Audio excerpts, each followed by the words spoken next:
This is for working on your lower back and upper back. We're going to begin with starting to loosen your hamstrings. So you're going to take the trapeze in your hand, make a little strap with it, and you're going to take your right leg and put it behind your knee. It can be more spread out, it can be more thin, it's whatever your comfort is. The leg that you're standing on, your left leg, make sure it's directly underneath your hip. So we don't want it far out or too close in. Take your upper handles or your short, tall handles and just use your hips to drive your hips forward. The foot that you're standing on, your toes need to be facing forward and your heel stays on the ground. The leg that's in the sling is just relaxing. Drop your tailbone, kind of curl your hips under. If you notice, my forearms are facing each other. They're holding on, but not with any strength or any tension. All of the stretch is coming from my low back because my leg is being lifted. From here, we just put a little weight into our hands to pull back up. We're going to leave that right leg in the sling. We're just going to change its position slightly. We're going to take the sling down towards your ankle. So it's more than the ankle, it's just so it's comfortable. Still standing straight on that left leg, toes are facing forward, overhand grips or your forearms are facing each other. And if you look at your toes, I want you to point them straight up to the ceiling. So that engages your hamstrings. This might be enough stretch right here in this standing straddle splits. Make sure you don't lock your knee. And if you would like, and as your body allows, you just lean forward with your hips. Keep your knees soft, and your toes facing up. Not any pressure or weight in your hands. Just allowing that stretch. And this is a gauge for yourself that if you do this every day, morning, night, it doesn't matter, you can tell your own transformation by how much stretch you get, how it feels. And of course we can always push more, but it's not about that. It's about letting your body unwind the tension that it has on its own without force. Force does not help any. When you're ready to release, just put a little weight in your hands to pull yourself back upright, and then just take that right leg out of the sling. You can let your hands stretch out, shake them out, you can march a little bit in place, and then we're going to do that left side. So making that strap or belt, take your left leg, put it through behind your knee. It can be more spread out, it can be bunched up, whatever is comfortable for you. The right leg that I'm standing on, my toes are facing forward, that overhand grip, and I'm going to make sure that my heel stays on the ground as I just allow my hips to drive my body forward only to wherever the stretch is. Once you are there, you need to make sure that you're relaxed. You can feel the release beginning. Make sure your heel stays on the floor and drop your sacrum or your tailbone. Kind of rock your hips back down towards the ground behind you. And then you're just hanging out. Just making sure that that leg that's in the sling is relaxed. You might be moving slightly side to side. That's perfectly fine. Not too much weight in your hands. They're just there to guide you. And then to release, we just put a little weight in our hands to pull ourselves back up. You can release your hands. We're going to take that sling to behind the ankle area, wherever it's comfortable. Find your tall handles, your overhand grip. As you're looking at your toes, point them straight up to the ceiling. So it's as if your foot is flat against the wall. And then that standing straddle splits. Make sure your toes are still facing forward on that right foot. And just start to slowly move forward and pause when you feel a stretch. allow your body to unwind that as you pause and wait. It's okay, you're being fully supported.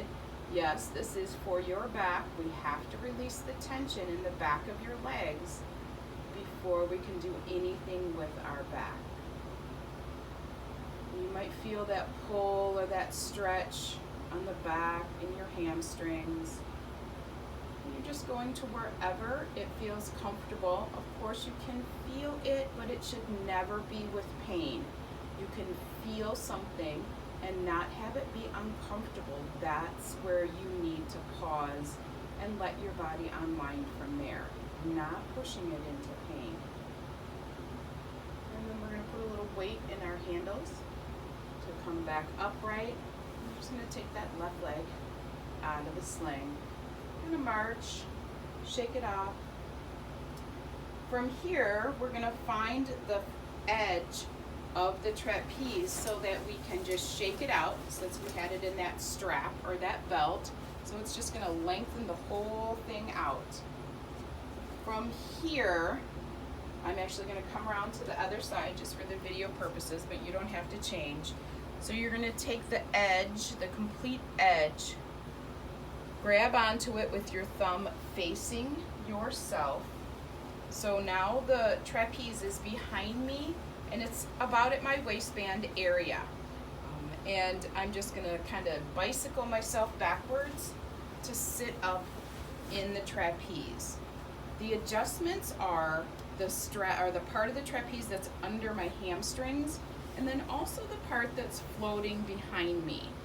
So to begin with, I want you to take your arms through, find the trapeze behind you, the hammock, pull it up towards your armpits, and just lean back. So you notice that it has you completely. Stick your feet straight out in front of you so you can see your lovely toes. My arms are not doing anything. If you feel like you need to hold on because you're not sure, you can, but just with no pressure. So all I'm doing here is beginning to engage my abdomen because I'm looking at my toes. So I'm allowing my front muscles to begin to engage and stretch. This is going to help with the release of your back. You can take the front edge or a handle to help pull yourself back up because you will feel that in your abdomen. So back to the trapeze behind you. So the first step was pulling it up to your armpits and laying back. Now we're going to go a little lower. I want you to take that trapeze behind you about to your waistband. So wherever your waistband is in the back, so right in that area. And as you lean back, you'll notice it's less support, but it's still supporting you. You can use the handles, you can hold on to the sling. It's perfectly fine. You're just going to stick your feet out in front of you, find your toenails, and lay back. And you're just going to breathe. I would like at least 4 or 5 breaths here because we have to reduce that tension in our abdomen. So we'll hold this for 3, 2, 1, and release up. You can really feel that in your abdomen. We have one more to do. So when we have a lot of tension in our back, our abdomen is also holding tension because we tend to be leaning forward or kind of hunched over. So this is the steps before we even do a full inversion. So again, I'm still the same on the back of my legs.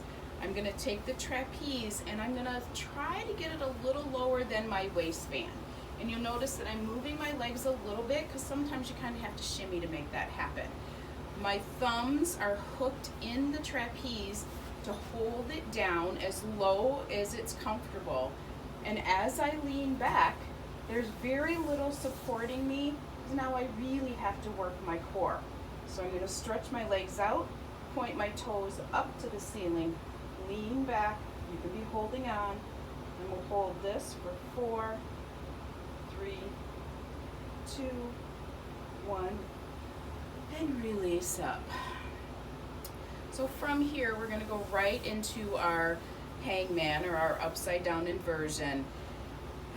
Remember that the adjustment of the trapeze behind you. I don't want the trapeze all the way up by your armpits. It won't work right. It'll feel restriction. But I do want it to be down somewhere around your waistband. So of course you're going to be able to feel the trapeze where you're sitting in it, but it should never be uncomfortable. So I'm going to hold onto that. As I lean back a little, I'm going to find my long straps. So not the handle on the end, but just wherever this long strap is. And as I lean back, I have my arms open wide. I'm bicycling my knees up and down and moving them out into a wide V. So I have my straps with my hands. I can see my knees and my feet.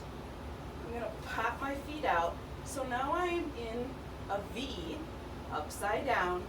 And if I allow my upper body to release, my hands are still holding on to these straps, but you notice my thighs are on the trapeze, so not leaning away from the trapeze. And we're just simply going to hang out here. Your hands on the straps is your gauge of the amount of tension you're holding in your body. If you really have a death grip, see if you can release a little bit of that tension. Once you get comfortable, you can let your hands come down. You can even fold your arms, holding onto your elbows. But in the beginning, the inversions, you have to take a little time to be used to being upside down. To release, I'm going to find my long handles, look at my toes, and then just slowly pull myself up a little bit. I'm still looking at my toes. My legs come down, and I sit up. And that is how I want you to begin to loosen the tension in your lower back. Just hanging upside down is not going to do it. That's where we have to get to. That's our goal. That's where you're going to begin to feel the difference. You really do need to loosen the muscles in the back of your leg first by doing those first two standing poses. Then you're going to loosen your core with that just laying flat like a board before you do your inversion. Thank you.